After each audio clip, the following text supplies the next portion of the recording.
기도합시다. 아멘. 그렇죠. 주님의 은혜를 누린다라는 것만큼 귀한 게 없습니다. 그 속에 생명이 담겨 있고 지혜가 담겨 있고 능력이 담겨 있습니다. 우리가 소망할 것이 그거밖에 없다라는 것이죠. 그런데 여러분 기억하실지 모르겠어요. 10년이 지나지 않았습니다. 한 4, 5년 지났습니까? 코로나가 발생한 것이 2020년부터였죠. 그리고 그것이 많은 사람들의 삶을 이제 제한하고 우리가 이제 계속해서 이런 삶을 살아야 하는가라는 그런 염려, 그런 부담이 들었던 때가 있습니다.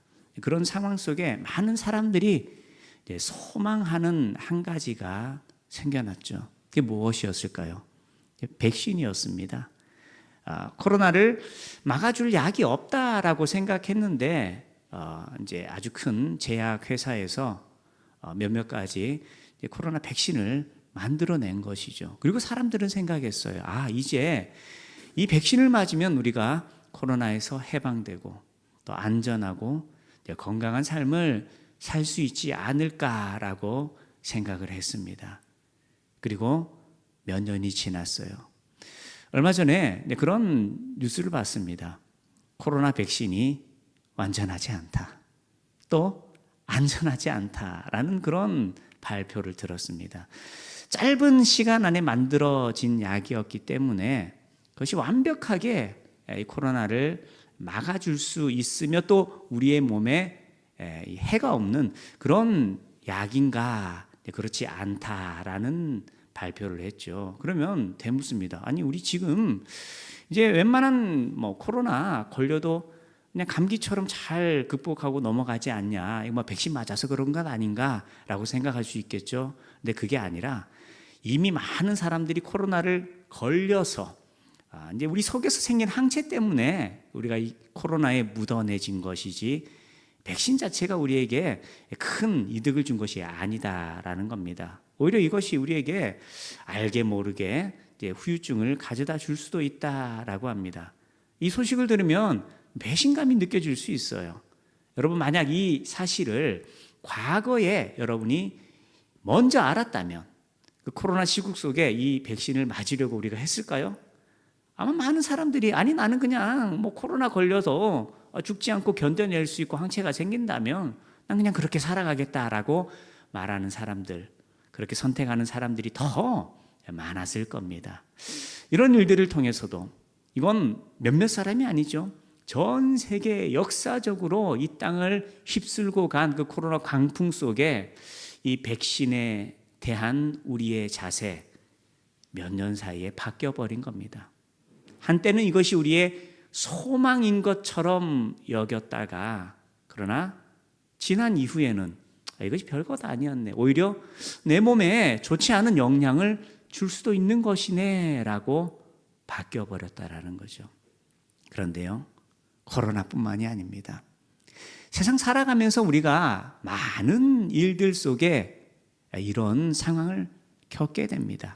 이게 나한테 소망이 되는 거야. 나 이거 있으면 내 인생이 행복해지고 안전해지고 아무런 문제가 없게 될 거야 라고 그런 소망을 가지는 예수님 이외에 진리 이외에 이거 있으면 나는 안전해, 나는 행복해 라고 여기는 것들이 세상에 참 많은 것 같아요. 어떤 이에게는 돈이 될 수도 있고요. 어떤 이에게는 친한 사람이 될 수도 있고 어떤 이에게는 고위직에 오르는 일이 될 수도 있고요. 또 어떤 이들에게는 각자가 추구하는 자기만의 소망이 되는 어떤 것들이 있을 겁니다. 그런데 성경은 분명히 말합니다. 예수님 이외에 구원이 없어요. 다르게 말하면 예수님 이외에 우리에게 참된 소망을 가져다 주는 건 없습니다. 그래서 많은 이들이 다 얻지 못했기 때문에 여전히 갈급함을 가지는 것뿐이지 자기가 원한 어떤 것을 가졌다라고 한 사람들 그것 때문에 만족하고 구원을 얻었고 안전하다 나는 더 이상 이제 원하는 것이 없다 라고 말하는 사람은 없다라는 거죠. 오히려 허무함을 가질 때도 있습니다. 뉴스를 보니까 그런 기사도 있더라고요. 한 어머니에 대한 이야기인데요. 자식을 의대에 보내기 위해서 엄청나게 노력을 하셨나 봐요. 자식을 의대에 보냈어요. 그런데 이 어머니의 마음이 이제 우리 아들 의대 갔으니 내 마음이 평안하고 만족하고 나는 성공했다, 이러는 것이 아니라 마음이 공허한 거예요. 평생 아들 뒷바라지 하면서 아들 진학시키려고 애써왔던 그 에너지가 이제 텅 비어버린 거죠. 그래서 이 아주머니가 무엇에 빠졌어요? 무엇에 빠졌느냐? 트로트 가수에게 빠진 겁니다. 제가 예상되는 사람이 있기는 한데 공식적으로 나온 건 아니어서 말은 못하겠고요. 그 한 사람한테 빠진 거예요. 근데 얼마나 빠졌느냐? 이 CD를 막 수백 장씩 사고 콘서트가 있으면 전국 방방곡곡 돌아다니고 가정이 파탄이 날 정도로 빠져버린 거예요. 왜냐? 자식 하나 성공시키는 것이 내 성공이다라고 믿었는데 자식을 성공적으로 진학시켰지만 그게 나의 온전한 성공이 아니었던 거죠. 오히려 더 큰 허무함, 공허함 속에 다른 것으로 그걸 채우려고 애쓰다가 가정이 무너지는 일들이 일어났다라는 겁니다. 오늘 저와 여러분이요, 오늘의 말씀을 묵상하면서 우리가 깨달아야 될 것 다른 것 아닙니다. 예수님밖에 없구나. 할렐루야. 예수님밖에 없구나. 한번 따라해 보시겠습니다. 예수님밖에 없구나. 할렐루야. 예수님밖에 없습니다. 성경이 그거 말하는 거예요. 그런데 이 말씀도요, 제가 답을 미리 말씀드렸잖아요. 답이 뭐라고요? 예수님밖에 없습니다. 그런데 이 답을 놓고서도 우리가 엉뚱한 생각을 할 수 있어요. 왜냐? 하나님께서 우리에게 주시는 대로 말씀을 들으면 이렇게 답하게 됩니다. 예수님밖에 없구나. 그런데 하나님께서 우리에게 의도하신 대로 말씀을 깨닫는 게 아니라 내가 보고 싶은 것만 보면 예수님 말고 다른 거를 내가 얻고자 하는 마음이 생긴다라는 거예요. 자, 오늘 본문의 말씀, 유명한 말씀입니다. 어떤 말씀이죠? 자, 칠병이어라는 이름이 붙어 있는 말씀입니다. 자, 칠병이어 하니 어떤 말씀이 떠오르십니까? 얼마 전에 우리 같이 나누었죠. 6장에 기록되어 있는 오병이어의 말씀과 굉장히 유사한 말씀입니다. 일어난 기적이 거의 동일하게 보여요. 그러나 다른 면이 하나 있다면 오병이어의 기적은 유대인들을 대상으로 예수님께서 일으키신 기적이죠. 그런데 이 칠병이어의 일은 이방인들을 대상으로 예수님께서 내어 보이신 이적입니다. 그래서 그 배경을 우리가 잠시 찾아보면은 7장 31절 말씀 보시면 알 수 있습니다. 7장 31절에 예수께서 다시 두로 지방에서 나와 시돈을 지나 데가볼리 지방을 통하여 갈릴리 호수에 이르시매. 자, 이 말씀을 잘 봐야 되는데요. 우리가 지난주에 말씀을 나누었죠. 수로보니게 여인에게 예수님께서 그의 딸을 치유하신 일, 그리고 방금 읽었던 이 단락은 에바다, 듣지 못하고 말하지 못하는 이에 귀가 열리게 하고 입이 열리게 하신 그 예수님의 역사입니다. 그런데 이 일이 어디에서 일어나고 있느냐? 데가볼리 지방을 통과하여 갈릴리 호수에 이르시매. 자, 갈릴리 호수만 보면 유대인이 머물고 있는 지역처럼 보입니다. 그런데 갈릴리 호수 전체가 다 유대인들만 사는 것이 아니에요. 뭘로 우리가 떠올리시면 되느냐? 백두산, 어느 나라 산입니까? 우리나라 산입니다. 그런데 다른 사람들은 그렇게 생각 안 해요. 왜냐? 중국 영토가 훨씬 더 많거든요. 심지어 우리나라도 백두산을 어떻게 여행하죠? 중국에 가서 백두산을 보지 않습니까? 그것처럼 갈릴리 호수의 일정 부분은 이방인들이 살아요. 특히 동쪽 지역은 이방인들이 머무는 곳입니다. 그리고 그것을 잘 드러내는 것이 두로 지방에서 나와서 시돈을 지나 데가볼리 지방을 통하여 갈릴리 호수에 이르렀다. 즉 갈릴리 동쪽인데요, 거기는 데가볼리라고 하는 그 지역이 걸쳐져 있는 곳입니다. 자, 이 이방인들이 모여 있는 곳에 예수님께서 사역하시는 거예요. 그래서 우리는 이것을 보면서 다시 한번 나눕니다. 예수님은 유대인들만 구원하시는 것이 아니라 누구도요? 이방인도 외면치 않으시고 편견 없이 구원하시고자 역사하셨고 말씀 전하시고 또 맡겨진 사명을 감당하셨다라는 겁니다. 그래서 저와 여러분이 구원에 대하여서 하나님 편견이 없으시다. 다시 한 번 더 떠올리셔야 돼요. 여러분, 시대가 어려우면 어려울수록 사람들이 자기 자신에 대하여 어떤 마음을 가질까요? 어려우면 어려울수록 자기 자신에 대하여서 부정적인 인식이 강해집니다. 힘들고 어려운 상황들이 주어질 때 왜 남들은 좀 더 나아지는데 내 삶이 더 힘들어지나, 혹은 하나님 다른 사람은 축복하셔도 나는 축복하지 않으시는 것 아닐까라는 그런 마음이 들 수 있어요. 그러나 여러분, 분명히 깨어 있어야 합니다. 시대가 어떠하든지 우리가 어떤 현실 속에 있든지 하나님은 저와 여러분을 사랑하세요. 그래서 예수님 보내주셨습니다. 그리고 그 아들을 믿고 의지하는 자들이 하나님의 함께 하시는 은혜, 하나님의 구원하시는 은혜, 하나님께서 영원한 생명을 주시고 하나님께서 인도하시고 보호하시는 그 귀한 은혜, 그 선물을 다 누리게 된다라는 겁니다. 그래서 예수님께서 이방인 지역에서 복음을 전하시고 그 이방인들 또한 구원하시는 그 모습을 보실 때마다 여러분 꼭 기억하세요. 하나님 나를 사랑하신다.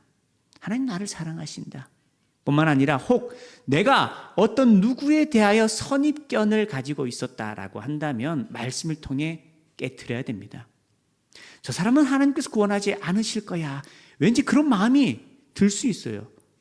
그런 사람이 내 가족일 수도 있습니다. 내 친구일 수도 있습니다. 나의 이웃일 수 있어요. 그러나 제한하지 마세요. 복음의 능력을 제한하지 마세요.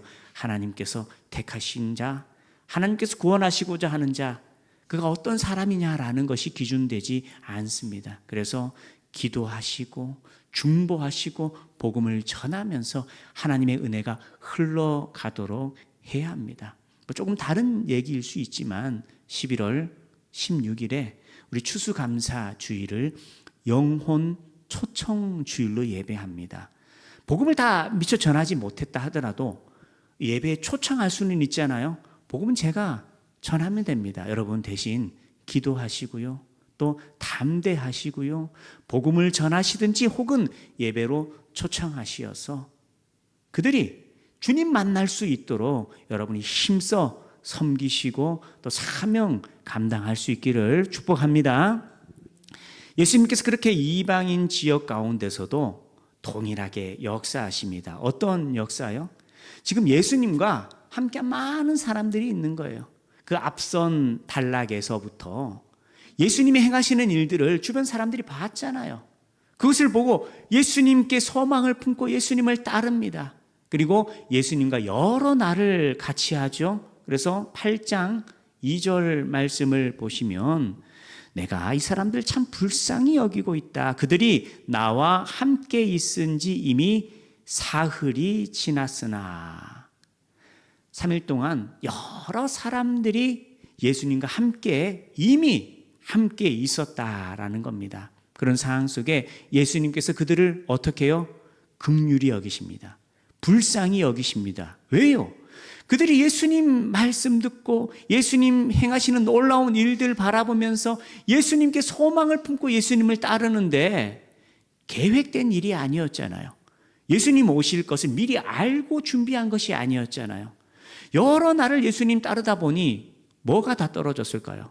이미 지금 먹지 못한 채 예수님만 바라보고 따른 지가 며칠이 된 겁니다. 그리고 예수님께서 그런 그들, 자신을 따르고 자신과 함께 있지만 굶주린 상황 속에 있는 그들을 불쌍하게 여기시고 긍휼히 여기셔서 먹이시려고 하신다라는 겁니다. 여러분, 우리 이 말씀을 통해서 또 기억해야 될 것이 있습니다. 우리가 믿음으로 살아간다라고 하면 하나님께서 주신 말씀 따라 영원한 것을 구하고 또 영혼 전도하고 사명 감당하며 살아가는 것, 물론 이것이 본질입니다. 우린 그렇게 살아야 합니다. 그렇다고 해서 하나님께서 내 삶의 형편에 대해서, 내 육신의 상태에 대해서 무관심하시고 그것에 대해서 기도하는 것을 하나님께서 외면하시는 분이시냐? 그렇지는 않다라는 거예요. 이들이 예수님께 먼저 구하지 않았어요. 그럼에도 불구하고 예수님은 그들의 굶주림에 대하여서 알고 계시고 안타까워하시고 불쌍히 여기고 계시다라는 겁니다. 즉 예수님은 어떤 분이시냐? 나보다 더 나를 잘 아시는 분이십니다. 그리고 그런 나를 긍휼히 여기시는 분이십니다. 여러분, 그렇기 때문에 여러분은 여러분의 연약함, 여러분의 부족함에 대하여서 주님 앞에 드러내고 주님을 의지하고 주님을 소망하며 살아야 한다라는 거예요. 믿음으로 살아간다라는 것이 그저 마음의 평안만을 얻고 세상 속에서는 내가 내 힘으로 마치 살아가야 하는 것처럼 생각될 때도 있어요. 그래서 어떤 마음이 들까요? 기도한다고 되나? 그게 기도한다라고 돼? 여러분, 이런 말들을 들을 때도 있고요. 그런 말을 할 때도 있어요. 그런데 그렇지 않다라는 겁니다. 기도한다라고 돼? 그건 예수님 부인하는 거예요. 기도하니까 돼. 기도하니까 돼. 기도했는데 돼. 이게 돼야 됩니다. 할렐루야. 내가 이전에는 그냥 애써 힘쓰고 살았어요. 열심히 부지런히 살았습니다. 그렇게 살아야 되는 것으로만 알고 있던 때가 우리에게 있을 수 있어요. 그러나 은혜 받고서는 그러면 안 되는 거예요. 내 삶의 모든 순간, 내 삶의 조건들을 다 주님께 의지하는 겁니다. 그리고 기도하며 주님께 맡기는 거예요. 어떤 차이가 있느냐? 주권의 차이입니다. 주권. 내 인생의 주인이 누구며 내 인생을 인도하는 분이 누구냐? 주님께 소망 두지 않고 살아간다라는 건 내 인생이 내 것이 되고 내가 책임지고 내가 갖고 가는 인생 된다라는 거죠. 여러분, 그건 믿음으로 살아가는 것 아닙니다. 나를 맡겨야 돼요. 나를 예수님께서 다스리시는 삶이 되어야 됩니다. 그러려면 주님 앞에 내어놓고 간구하고 또 의뢰하고 묻고 듣고 부르짖고 기도하면서 하나님께서 내 인생에 개입하시어서 길을 여시는 삶이 되어야 한다라는 겁니다. 왜냐? 내가 인생을 살아가며 힘들고 지치고 어려운 것을 예수님께서 모르시는 것이 아니라 그걸 알고 긍휼히 여기시고 불쌍히 여기시고 채워주시고자 하시는 분이 예수님이시기 때문입니다. 그러니 그 예수님 이름 의지할 때 여러분이 여러분의 삶의 주권을 예수님께 맡기세요. 내 인생을 내가 살아가는 것이 아니라 예수님께 맡기고 그가 나를 붙들고 인도하고 도우셔서 그 안에 승리하고 열매 맺는 삶을 살아야 한다라는 겁니다. 할렐루야.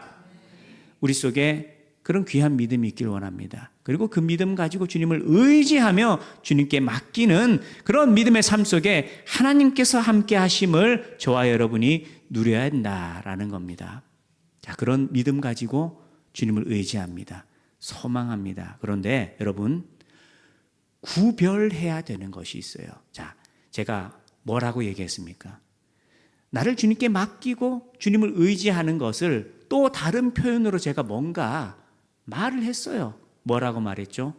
주권을 예수님께 맡긴다라는 겁니다. 주권을 예수님께 맡기고 주님, 내 인생의 주인이 예수님이십니다.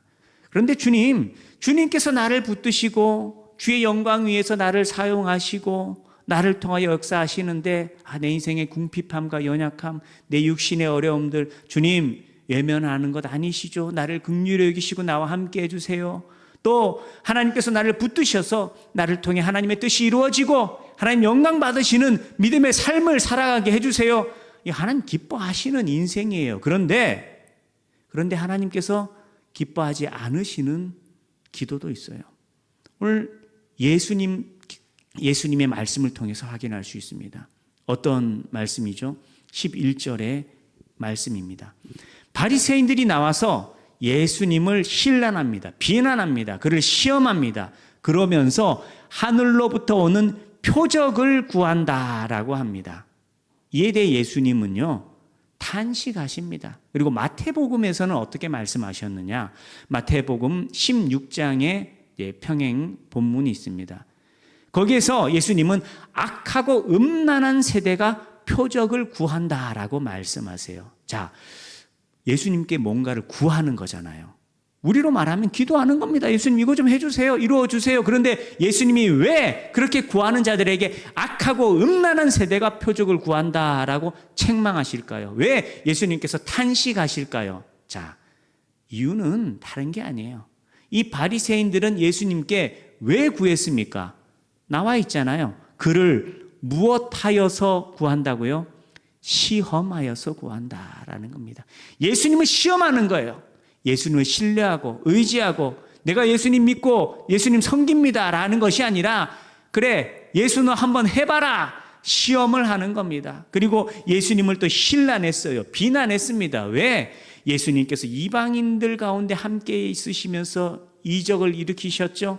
그것에 대해서 예수님을 비난하고요. 그리고 너 지금 뭐 엄청난 일들을 이루었다라고 하는데, 야 우리 앞에서도 좀 해봐, 표적을 일으켜봐, 하늘로부터 오는 표적을 일으켜봐 라고 요구하는 겁니다. 그들이 요구하는 하늘로부터 오는 표적이라는 것은 무엇일까요? 그들이 원하는 때에 그들이 원하는 방법으로 뭔가를 일으키라는 겁니다. 특별히 신학적으로는요. 지금 이스라엘이 로마의 압제 속에 이렇게 힘들어하고 있는데, 야 너 능력 있으면 저 로마 군인들 다 물리치고 이 나라를 한번 구원시켜 봐봐. 자, 우리가 원하는 대로 네가 한번 일을 해봐, 기적을 일으켜봐 라고 요구하는 겁니다. 이 속에는 예수님의 주권에 대한 신뢰도 없어요. 하나님의 뜻에 대한 마음도 없어요. 하나님 주신 말씀에 대한 감동도 없습니다. 오직 예수님을 시기하고 질투하고, 그리고 그래 내가 인정해 줄 수 있어, 내가 원하는 방법대로 내가 원하는 때에 뭔가를 일으켜봐, 그러면 내가 너 인정해 줄게 라는 마음들이 들어있다라는 겁니다. 여러분, 예수님의 사역은 사람이 원하는 때에 사람이 원하는 방법대로 이루어 주시는 것, 이게 예수님의 사역 아닙니다. 그래서 이 세대에 12절이죠. 이 세대가 표적을 구하느냐, 내가 진실로 너희에게 이르노니 이 세대에 표적을 주지 아니하리라. 무슨 말씀이실까요?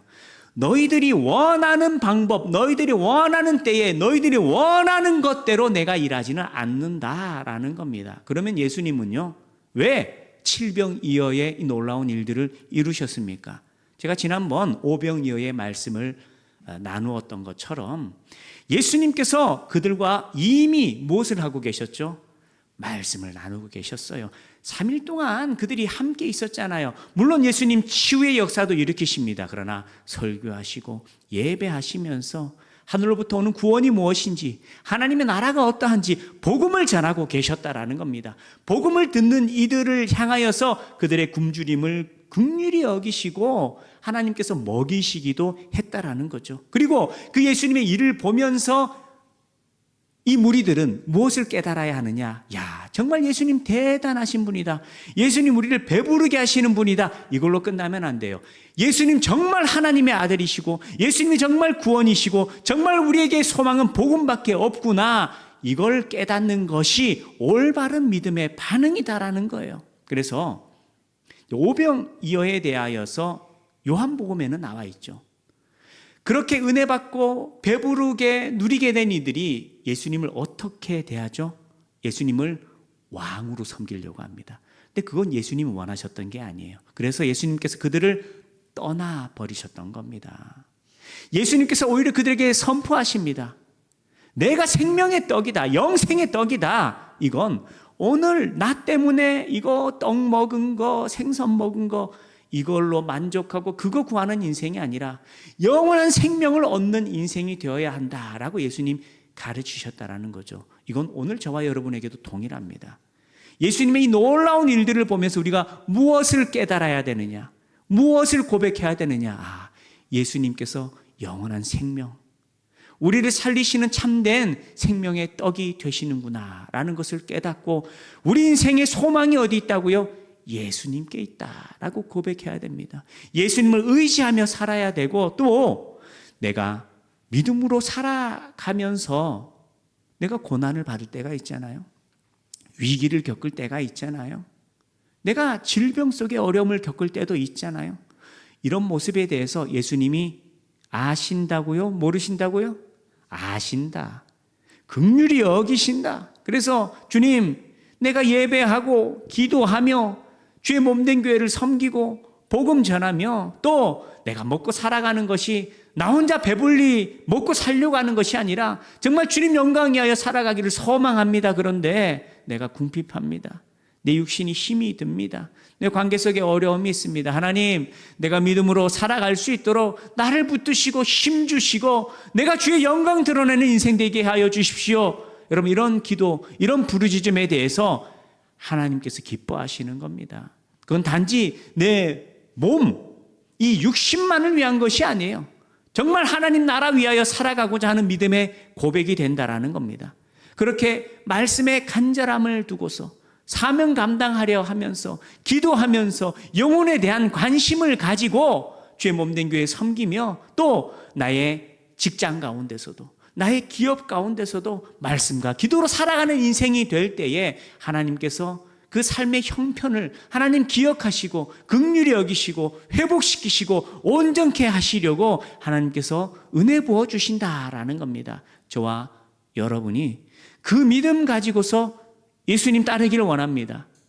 내 삶의 주권을 예수님께 두면서 그 예수님께서 자기 백성 되시는 자신의 자녀 되는 우리 한 사람 한 사람을 긍휼히 여기시고 치유하려 하시고 새 힘을 부어주려 하시고 채워주시고 넘치게 하려 하시는 분이시다라는 것, 우리가 그것에 소망을 품고 더 간절히 주님을 찾는 인생 되어야 한다라는 것입니다.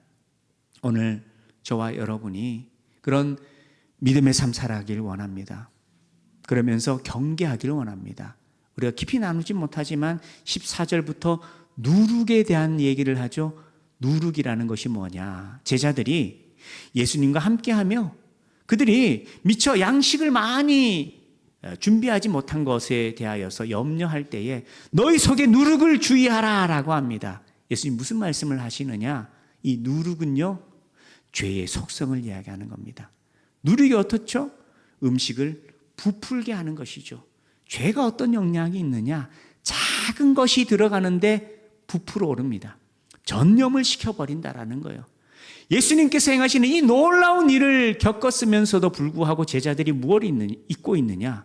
예수님께서 오병이어의 기적을, 칠병이어의 기적을 일으키신 것을 보고 경험했음에도 불구하고 오늘 내가 먹을 것이 없는 것, 내 삶의 형편이 어려운 것에 대해서 어떻게 하지?